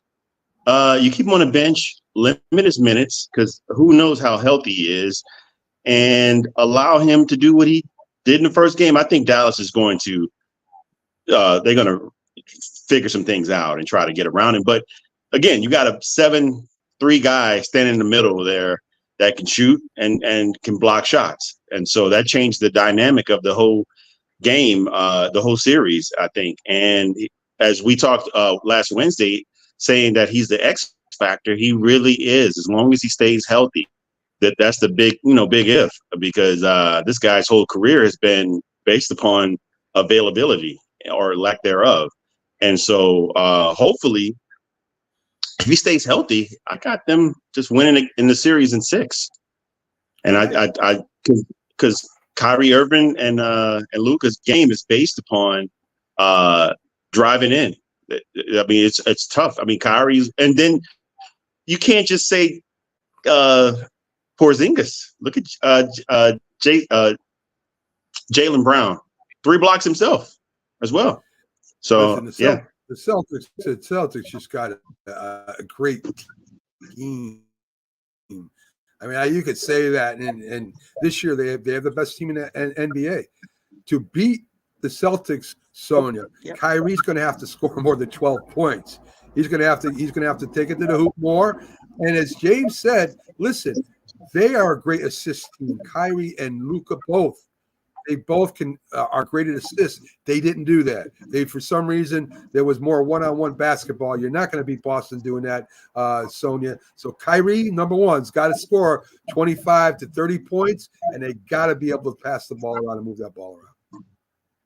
Kyrie's going to have to take more of a leadership role. He cannot be known as a number 2. Even Jason Kidd, their coach, has basically talked about a divide and conquer strategy against the Fed. You got to beat them. You got to really pull up, and especially against Jaylen Brown, because Coach Kidd referred to him as a star player, not once, but many times that we've talked about him, not so much as about Jason Tatum, but Jaylen Brown. I talk about, the Batman and Robin scenario. Robin is pulling up, surpassing Batman at this point when you talk about Jaylen and Jason. But I feel like it's going to be 5 games. I feel like the Celtics are the better team. I feel like Kyrie is going to have to be old school Kyrie, the one we knew from years back. He can no longer be in the shadows of Doncic or even Porzingis. And I feel like even with Porzingis coming back, he's still just coming back. I mean, it looks like he didn't really miss a beat, so to speak, but he's coming back in the postseason as opposed to playing the entire regular season. And there's just a difference when you're coming back from an injury and you've missed so much time with your team. You are, yes, playing and practicing before the game and what have you. But when it's game time and you're not playing just a regular season opponent, you're now playing a championship opponent, not even just a finals opponent. You really have to bring your whole game. And so to be able to support Porzingis, Kyrie's going to have to put the team on his back. He's going to have to be, like I said, the Kyrie we've known. He cannot continue to play average or just where we know Kyrie's now, because if not, they're going to get blown out again. The other night was just an introduction of what I think is going to happen again tonight. It's possible that the Celtics are just a better team. I think they are. I mean, there's only so much 2 guys can do. I don't care. Even if Kyrie gets 30 and Doncic gets 40, that's 70 points. Excuse me. That's not enough to beat the Celtics. The team has got to come together. I think, and what do you think about this, James? I think Jason Kidd tried to unsettle the Celtics talking about Jaylen Brown. He's the best player on the team. That's kind of shot at Tatum. Tatum is a team player. He's not Larry Bird. He's not Kevin McHale. This guy is a team player. He'll give you rebound. He'll give you double-digit rebounds, double-digit assists, and if he goes off, he can get 30, 40 points. But that's really not his game. His game is to make sure the team is running right. I don't fault Jason Kidd for. Go ahead. I don't fault Jason Kidd for trying to make a chess move. I mean, at this time, I think he sees what's on the court. and he realizes, hey, okay, I got to try every tactic that I can to get my guys motivated and get them unsettled. So that was a great move on his part. Will it work? I don't think so. I mean, they already responded. If I was Jason Tatum, maybe it worked a little because he responded to it in the media. I would have just said no comment and just moved on to another statement, but that's just me. And because you already know where he's coming from. I was like, okay, it is what it is. And in reality, I think if they accept what he says, then they can still win the series, because to me, optically, I think Jason Kidd is right. I think Jaylen Brown is the better player in the playoffs, the best player on that team in the playoffs. Jason Tatum has been great, but has been above average good. But Jaylen Brown, man, you saw the game. He commanded that team. They were up by 30. Dallas made a move to come back. The dynamic shifted when Jaylen Brown made both offensive and defensive moves, and they went back up. So I think it's more so his team, but they're both great. Yeah, listen, Jaylen Brown is a great player. Tatum's a great player. You got two of the best players in the NBA on the same team. They're different. They're a little different than Kyrie and Luka is. Luka's more, Kyrie can't be number one, Sonia. They can't win with Kyrie being number one. And what I mean by that, I don't mean in scoring. I mean, Luka is the focus of that team. He runs the team from passing to rebounds to shooting. He can shoot from the logo if he wants, or half court, and make it most of the time. But he is the leader out there. And if Kyrie tries to take over, I think it'd be disastrous. I think Kyrie's got to play better. If Kyrie plays better, Dallas has got a chance. If he doesn't, Dallas may get swept, for God's sakes. I mean, let's be honest. The Celtics are just more talented, have a deeper team than Dallas. So you got two players playing against 10 players almost. I'm not saying that Dallas doesn't have other good players. I'm not saying that, but they're role players. Yeah, Porzingis would be a star on any team. Jaylen, Tatum, Brown would be stars on any team, and probably a couple other Celtics that I'm not mentioning. They just got a great team. It's hard to beat a great team. You need somebody like. Go ahead, Sonia. No, you need somebody like who, Matt? I was going to say, if you have a LeBron James available right now, it's possible. But, neither one of them are LeBron James, in my opinion, anyway. So, Kyrie Kyrie's really been subpar, to be honest with you. His regular season field goal percentage is 49.7, which is not too bad, but he's only averaged 25.5 points over the season. He's played for like 35 minutes of the game as a whole. And in the last matchup against the Celtics on the 6th of June, he was 6 from 19 for field goals and only had 12 points in 36 minutes. So I don't see him making a whole big stretch. Everyone's saying, Kyrie, like I even said, he's going to have to step up and be beyond that number 2 position. But with Porzingis coming back, we may be looking at him being pushed even further back. Like you said, the Celtics are the better team. They're more high-powered offensively, and I think the Mavs are just going to have a very difficult time trying to keep up with the tempo that the Celtics are playing. Listen, I agree. And in the regular season, they trounced in both regular season games. So it's not a surprise to me that that's happened game one. I just want to see how long this series goes. Let's talk a little about Dan Hurley. Would be the third highest coach in college basketball if it stays with UConn. He's in talk with the Lakers. I know Dan Hurley is an upbeat, aggressive coach. Maybe the Lakers could use somebody like that to maybe play a little bit more harder. I don't know. I know UConn will make him another offer before this is out to maybe make him the highest paid coach in college basketball, because that's the only thing that UConn has. What do you think? James? Does he jump to the pros? I mean, if the Lakers are a very good team, two of the best players in the league right now, Hurley could maybe make a difference. The fact that he's even he didn't turn down an offer and that he went in tells me he has a great interest in going to the league. I mean, what else do you do when you're like a dominant? You had a dominant run in college. He probably wants to be challenged. He wants to go to the next level. levels, So why not try a bigger team, and then we're a team that has talent, like the Lakers. But I heard some pundits say that that made some things that made some sense in regards to having LeBron. I think if you grab a coach like this, you're grabbing him for the long term, and he's a guy that's a no-nonsense guy. LeBron having his hand in the pot with who comes in, who moves out, that kind of thing, probably would fly with him.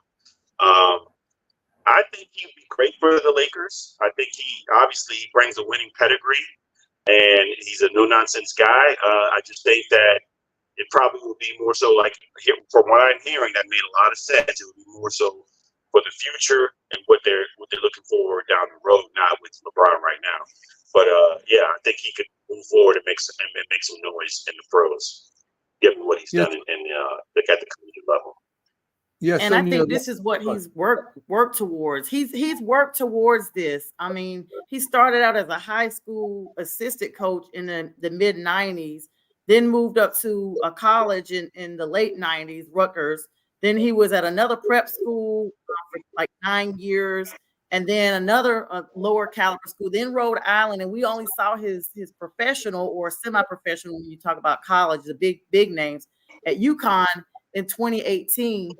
He has a great record. He's 14-4 in the NCAA Division II, and so he's worked for this. I don't see him, unless they really offer him big bucks in UConn, coming back, because based on his track record, he gives each organization between 5 and 9 years to stay with them, and so he's been on an upward trajectory at this point, almost to the point of him working towards this, especially being the brother, of course, of Bobby Hurley as well, another Duke standout and NBA standout, for a little bit until, injury or what have you.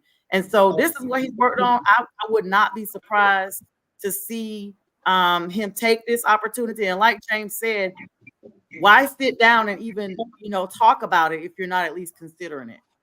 Well, you got to keep your options open, right? I mean, if nothing else, a bargain and chip against UConn to say, hey, listen, I should be the highest paid. I've won, I've led the team the last 2 national championships. But there is a big difference between coaching in the NBA and coaching in college. There's not too many college coaches that have gone on to be very successful in the NBA, because now you're coaching, of course, men instead of young men. And LeBron says he's happy with it. He likes the move. I mean, I don't know. I mean, if you're going to go into LA, you're going to have to win. You're going to have to win if you're going to go to LA. This isn't, Portland. You're going to have to go in there, and you're going to have to be a force. So either way, I'm happy for the guy. He's a great guy. I know that. I've from what I've seen on TV. The girls WNBA Olympic team is being picked. One key person left off, Caitlin Clark. She all of a sudden turned on some engines. She hit over 30 points in her last game. She a lot of assists. Of course, the most popular woman in the WNBA, like it or not. Is this kind of a snub? I mean, you could bring her off the bench for some offense or something. I mean, should she be on the Olympic team, or just because she's a rookie? No. What do you guys think about that? I mean, I don't know what to think, to be honest with you, because at first I was thinking, well, maybe they're picking players from the draft or what have you, or from the WNBA itself, not just necessarily the new draft class, to introduce them, where they wouldn't bring someone as high as her, to prevent injury, what have you. But then you think about it, they did pull in Breanna Stewart from the Liberty, and she's very good. She's a forward, going to be on the Olympic team. And even with Kelsey Plum from the Las Vegas Aces, also playing as a guard, and their names are just, right under the Caitlin Clark. So they're just as good as Caitlin, in my opinion. I think Caitlin's still riding high off of her college experience. And that's what's really getting her through right now. So maybe they just didn't pick her to prevent her from getting some type of injury in participating with the Olympics so that she can continue. I have no idea, Matt. I like when you say I have no idea what I give you. Come on. Injury, the heck with injury. James, I think those two guards are better than Caitlin Clark right now. There's no doubt about it. But I mean, listen, she's bringing all this attention to the WNBA. They're records of attendance. There's records happening in that broadcasting. She's playing as a rookie, as good as any other rookie has played. I mean, why not? You give Stewart a rest for about 5 minutes. Put her in and see if she can put up a couple threes. I don't know. I mean, there's a lot of great players in the WNBA we don't even know about. But it is what it is, right? I mean, if you look in the history past, I know for the men, they've always chosen one college player that came out that was great. And we look back at with Duke, Christian Laettner came out, and he was on the Olympic team. You should always have somebody. I think this would have been great to continue the momentum of viewership to have her on the Olympic squad. It just doesn't make any sense. That just like, why would you not? I mean, if you're going this direction, you've done this thus far. Everything's going great in regards to getting viewership, marketing. This goes right into the branding ship, and I think they dropped the ball on this one and not letting her play. I mean, I don't, and because it's on an international level, that's another thing. So everybody's going to know who she is. So they're going to internationally, they're going to start watching the WNBA. It's just doesn't make any sense. I don't know. I would have taken her. I mean, it just happens if she's better or not better than some player. Right now she's the face. Whether people like it or not, she's the face. Uh-oh. You put the person in. Huh? Go ahead. You can go ahead. We got a break in here from London Stadium. From the stadium. Philly sports guy. How you doing, Brad? I'm doing wonderful. It's a great day. It's a little overcast here, probably about 65 degrees, but a perfect weather for baseball. Yes. You guys hit the ball out of the park like crazy yesterday, Pat, against a terrible team, but still the balls are flying off the bat. I liked your face yesterday with the London flag. What happened? I mean, it's an earlier day. I had to get up early, and I didn't have enough time to get it all painted up like that. That's a one-time thing. You can only do that once. You do such a great job painting your face, Peg. Such a great job. Thank you. Yes. Thank you. I appreciate that. All right. I mean, thanks. Yes, it does. Pags, what are your predictions for this game? Who's the Mets got pitching and who's the Phillies got pitching? We have Walker. It's Taijuan Walker for us. The Mets. And the Mets guy is 1-6 with like a 5.8 ERA, 5.8 ERA. So I try to feel this different than yesterday's game. They don't like to give up a lot of runs, but I think that Walker probably still feeling the effects of being injured a little bit. I got it like a 12-5, 12-6 game. All right. He's 1-5 with a 5.7 ERA. I think we smack him around again today. I would agree. I mean, did the Mets have to go all the way to London to get their butts kicked again? You can. Always get. Please. I'm on the podcast. Thank you. Appreciate that. I know you don't. Yes. Everybody's got something. Anyways. Yes. But it's fun. It's pretty great time. Tell them the Rolling Stones are a great group, but that song's too old for me to even play on the radio now or the podcast. Anyway. That's not true. You're the right age for that. You are correct. Hey, Pags, first in the MLB again. Listen, I'm going to let you get to the baseball game.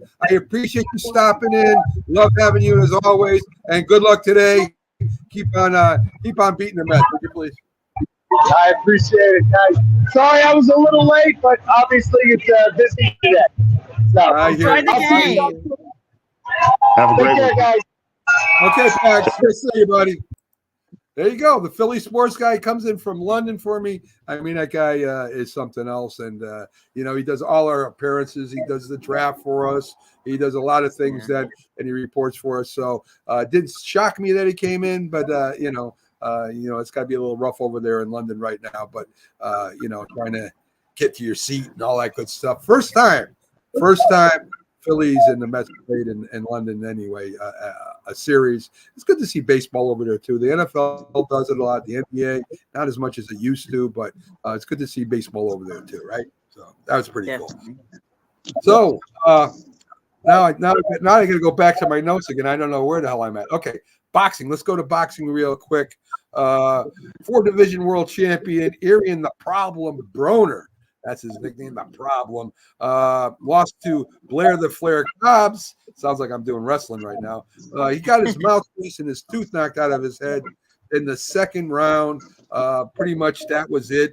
He got dominated by the fighter there as the Flair Cobbs. Yeah, Flair Cobbs ends up winning it. So I guess that is it a championship or not? I don't know. Let me see. Yeah, Browner was out of shape, really. So anyway, he was a four-time division world champion. Browner wasn't in shape and ready for the fight. Manny Pacquiao has announced that he's going to make a surprise return to the WBC title fight against Mario Barrios, and he's 45 years old. Now, Pacquiao is, I think, a senator or the governor or the president of the Philippines right now. I mean, I know he has a government position there, loves to fight. This is another case of a fighter beyond his prime, coming and fighting a guy that's in his prime, that's a champion. Money, I guess. I don't know, but Barrios, Pacquiao has no business fighting the champion. I mean, that should be for fighters that are in the top 5 or whatever. But because of the name, because of the money, Barrios takes the fight, and we'll see what happens. In boxing, which I'm a huge fan of, always have been, the older you get, it seems like the longer you can box now. But that does not stop you from getting injured, and that does not stop you from getting pulverized. Money's great, but health means something else, right? So, Sonia, I mean, what do you think? What do you think about Pacquiao coming back? And he's successful in the Philippines, fighting the champion right now. I'm not sure what the date is. I think it's sometime in the near future. But anyway, what do you think about that? I think that this whole Tyson Fury thing has caused folks to just lose their doggone minds. That everybody's out there. I mean, if Muhammad Ali was still alive, he may be throwing his hat in the ring. That's like, people are trying to defy age no matter what. And they're putting up, like we said, these 4-second, clips of them like they're in the best shape of their life. And then they're collapsing right afterwards. I mean, Mike Tyson just had a medical situation on a flight that his team is attributing to having ulcers, but it was enough that it was known that he had a medical episode and was treated and met by EMS once they landed. And he's, getting ready to fight. And now Pacquiao's coming out here. I think these guys need to, like you said, pulverizing. The body takes a brutal blowing. I think that this is something that is not really good. I think that fans are definitely like, oh, snap, they 60. They about to come out here and get it done. No, that is not something to celebrate, because even in your youth, that type of fighting could be life-ending or life-changing to the point that people are permanently injured. I remember being a child, and my grandmother worked in a nursing home where there was a retired boxer on a semi-professional level there. And he was like not even that old, but his speech was slurred, and he was in a nursing home because of all the hits he had taken in his head. So my thing is, hey guys, Pacquiao, Tyson, you got through it. You're still functioning a little bit. Leave it alone while you still can, because you don't know what effects this new fight may have on your body. James, sports gets in your blood. I mean, football players stay too long. They come back and they're playing, Joe Namath did it. Some other the great players did it. Johnny Unitas played longer than they should have. Boxing is the same way. We have a guest that comes in once in a while, John Scully. He's in his 50s. He's almost old as I am. And he still spars with the guys he's training. I mean, he's actually sparring, throwing punches with these guys. And he's still for a 50-year-old guy trainer, he's still somebody I wouldn't want to mess with anyway in the ring. So this gets in their blood, and this is their life. And it's hard to say goodbye. That's why a lot of them turn broadcasters or become coaches. It's hard to say goodbye to a sport. I think what's going to have to happen is one of these older guys, and I hate to say it, something tragic is going to have to happen, and then they're going to stop this. Whether it's whoever it is. I don't want to jinx anybody, but I think that's when this stops. If nobody, Mac, is like going to the movie.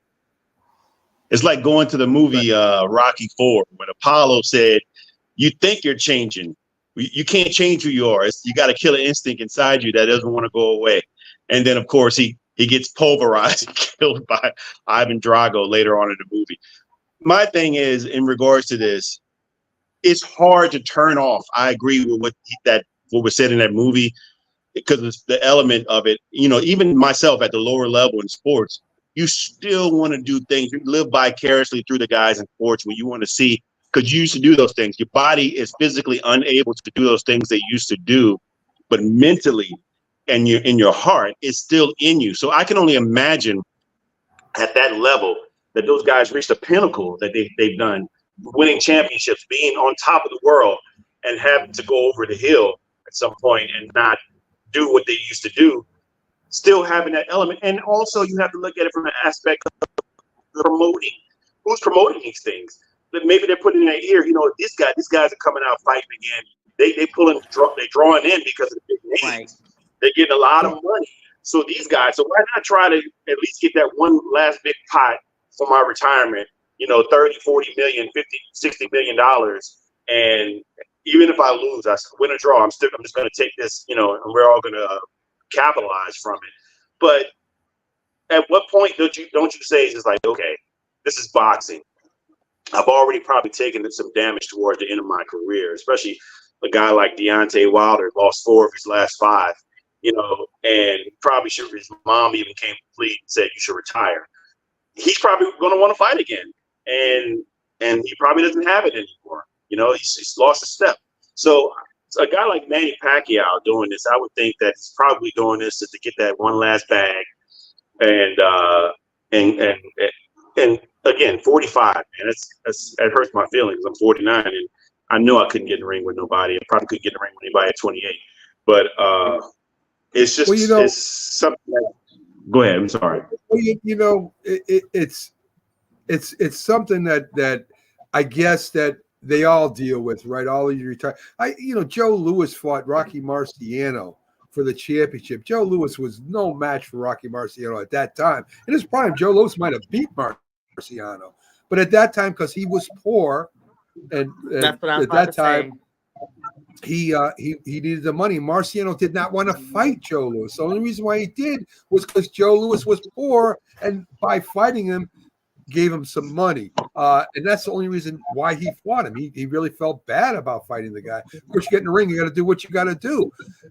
Mike Tyson, if I was in a bar with Mike Tyson hanging out with him and we're friends, I would have no fear of anybody in the bar. I mean, he'll kick their asses. There's no doubt in my mind. But you're in a ring and you're fighting with rules and you're fighting a younger guy. And this may be the biggest selling fight of the last 5 years. Who knows? The thing is, like I said, the only time this is going to stop is when a tragedy happens, and then it's too late, and then everybody's going to get up in arms. But until then, it's going to continue. Let's go to the NHL real quick, close out the show. The Florida Panthers, just too much for the Edmonton Oilers last night. The goalie of Florida stopped 4 open shots, 5 one-on-one. I mean, it's like a penalty shot. Guys all alone going down the ice. The goalie for the for the Florida Panthers stops him dead in his track at least 4 times. That's why they won the game. And again, Edmonton, you're going against a very physical team. You're going to have to play them a little physical if you want to beat these guys. That means you might even have to get physical with the goalie. Here I am encouraging them to be violent with the goalie. I don't mean that. Yes, you're going to have to more violent. A little aggressive hockey to beat these guys. I don't know if either one of you watched the highlights or watched the hockey game last night, but if Edmonton keeps playing like this, they're not going to beat the Florida Panthers. Bobrovsky had 32 saves during that game. And I've been following it because, any team named the Panthers that's doing well, I want to see them. So I have definitely been, and I had Jim Behringer on the show, and we talked about it extensively. He's actually at the finals, and so the Stanley Cups, and so he's been, in and keeping us abreast of what's going on. So, spitballing, that's a really good show. He does really well with that. But yeah, I think the Panthers are going to get this one. I know people are partial to the Maple Leafs, our Canadian friends finally getting the championship, but I think the Panthers are just too aggressive on both sides of the foot, to say otherwise. I agree with everything you said.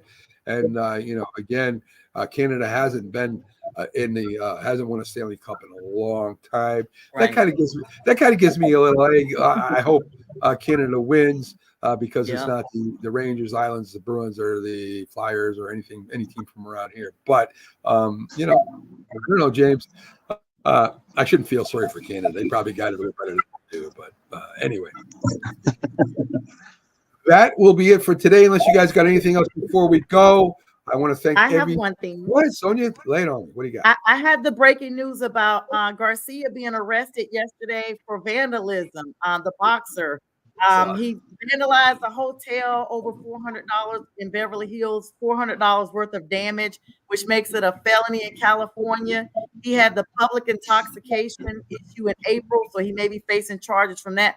No reason why we know why he tore up his hotel room, but this just goes into the scandal that he's already dealing with about the PEDs from early April. So Ryan Garcia, age 25, having a lot, and we don't know what the impact is going to be on his, career as a whole right now. Very true. But, I want to come to his defense a little bit. James, a lot of rock groups, including some of the greatest rock groups of all time, have crashed hotels, and they nothing has happened to their career. It just helped them out. So that's true. Coming to Ryan. Notoriety. Yes, there you go. All right. Y'all have a great day, a great Sunday. Enjoy your day offs. Most of you have. I know some of you still got to work, but enjoy your day off. It's raining a little bit here. Going to get better. Got incredible weather up here in the Northeast the last few days, and hopefully that'll continue. That was your weather report brought to you by AccuWeather here on the Big Football Show. Anyway, have a great day, and we'll see you soon.